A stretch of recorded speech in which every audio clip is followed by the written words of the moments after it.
Hello, this is Vagrant Zeth. I'm inviting you for the first time to my YouTube channel. Haven't made too many of these videos, but kind of wanted to create a video that highlights some of the differences between some of the most popular racing games, namely uh, Drive Club, Project Cars, as well as Forza 5. Now, I didn't use Forza 6 for this particular demonstration, if only because Forza 6 just came out and these other games were out a little bit before then. And some of the things we're going to be looking at is weather effects, graphical fidelity, the aesthetics of the game, as well as some of the gameplay and even the heads-up displays.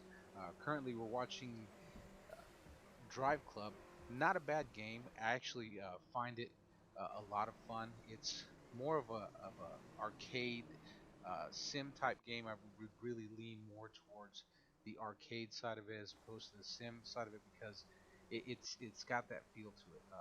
The controls are more arcadey than they would be a sim, as well as some of the features themselves, like the tracks, for example.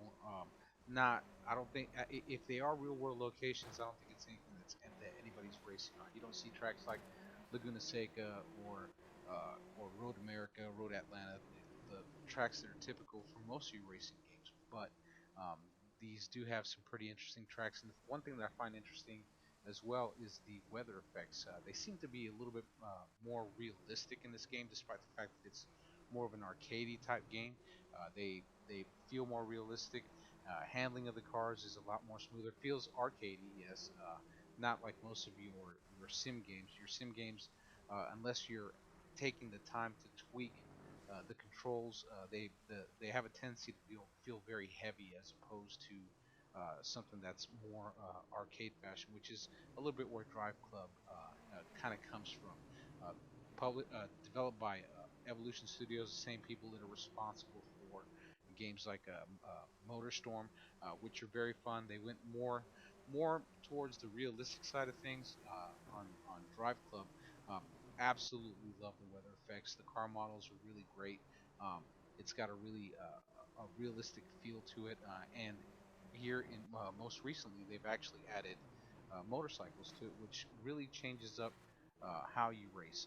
Obviously, motorcycles and cars are apples and oranges, but you can really feel a sense of speed with the motorcycle add-on. And if you don't have it already, I highly suggest you get it. So not a bad game from Evolution Studios.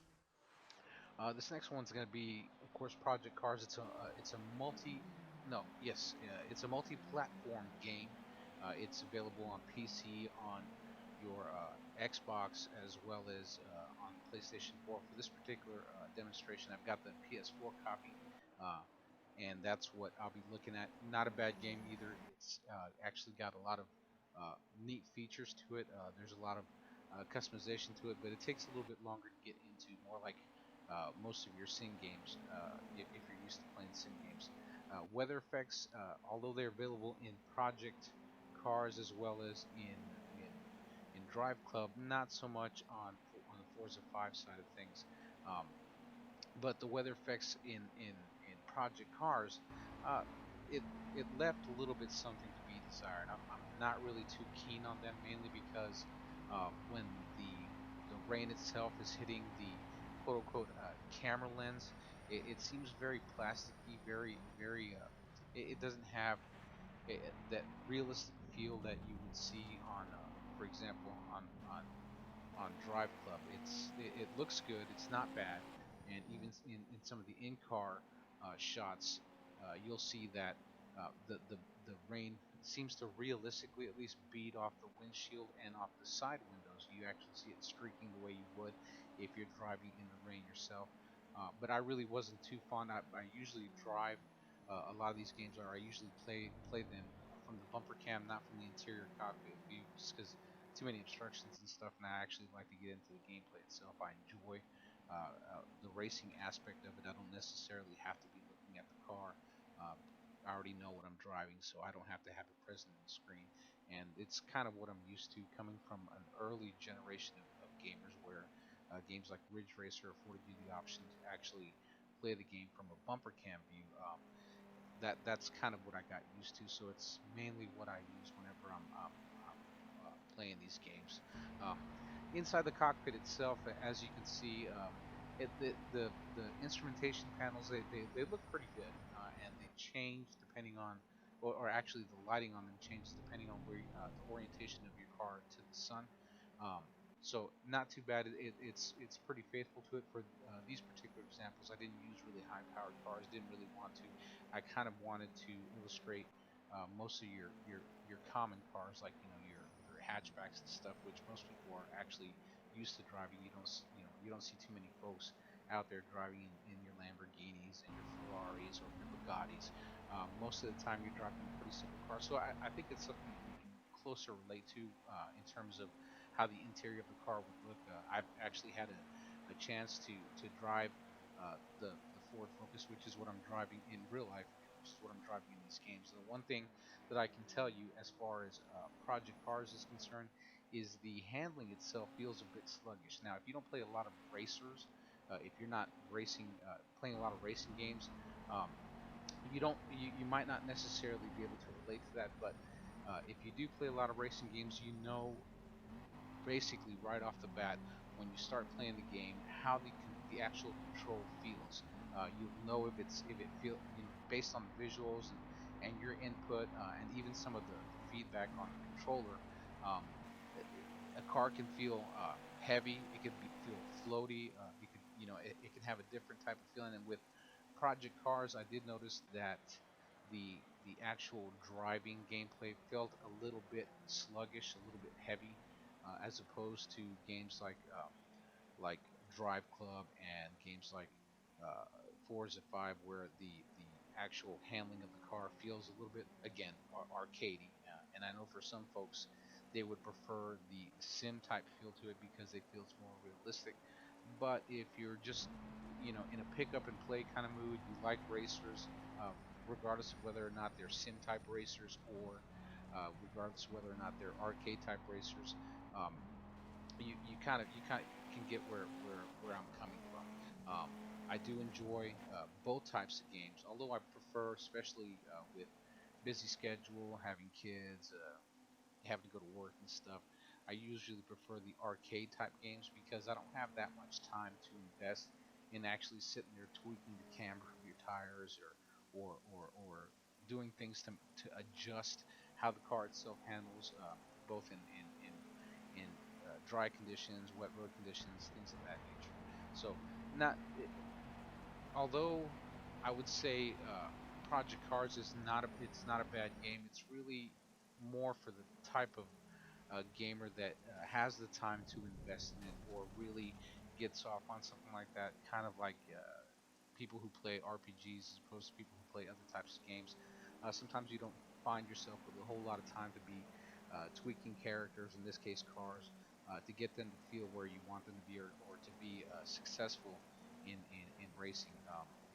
Not real big on online, but as far as the quote unquote campaign in the driving game would be concerned, yes, it is time consuming. Not necessarily my thing at this point in time. Doesn't mean I don't necessarily like it, but I like the gameplay in Drive Club and Forza as opposed to Project Cars.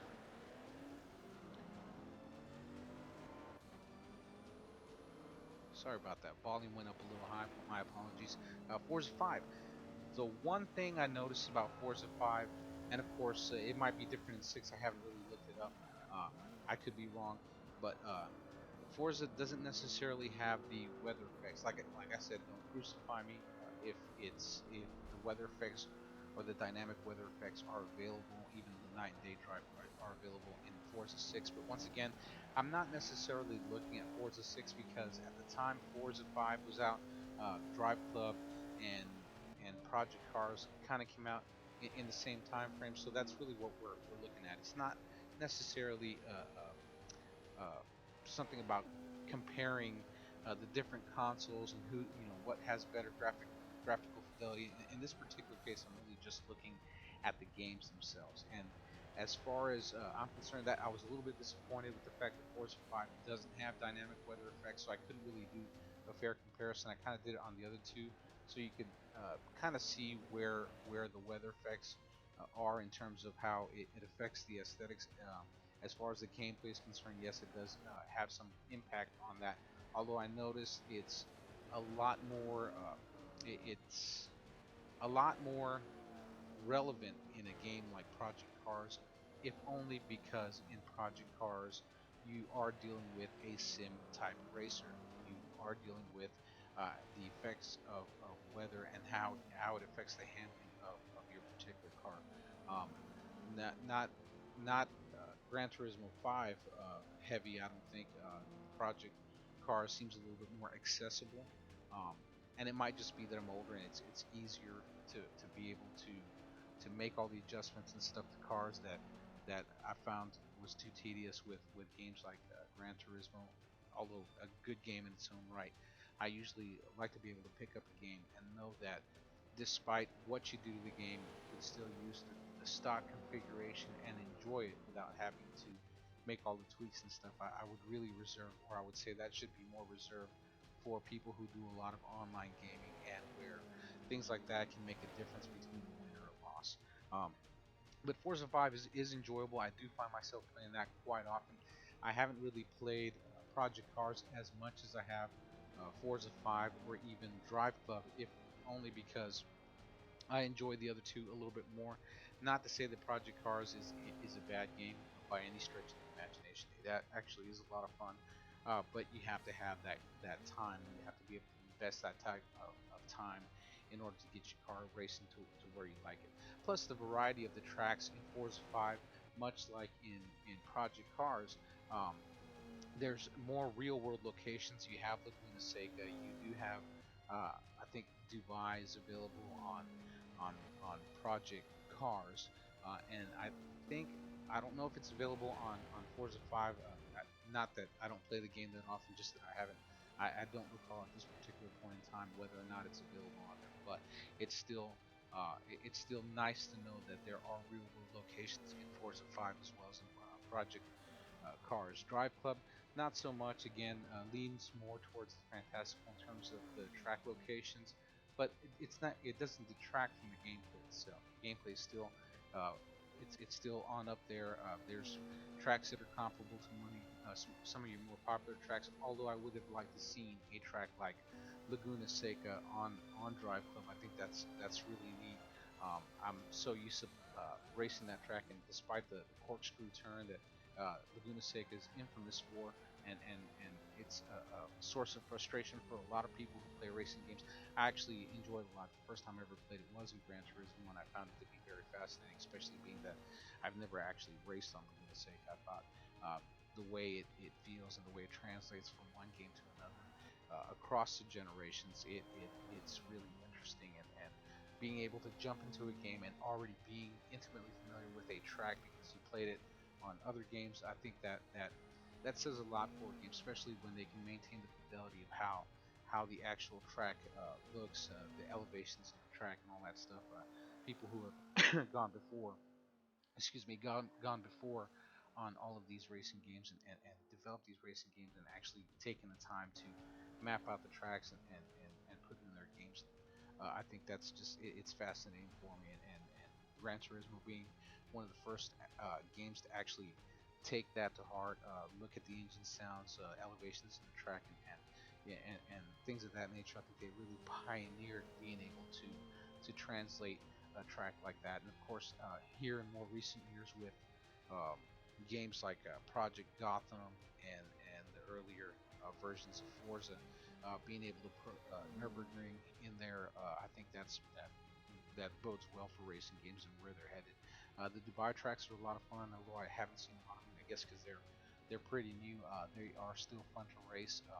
Once I get to the Formula level cars, I think that would make for an interesting combination is being able to race those types of cars with their power and high speed on those tracks as opposed to all the other ones that I'm used to. Because as with anybody, you like to see change, you like to see things develop and advance and get a little bit further, and I think that would make games like that a lot more interesting.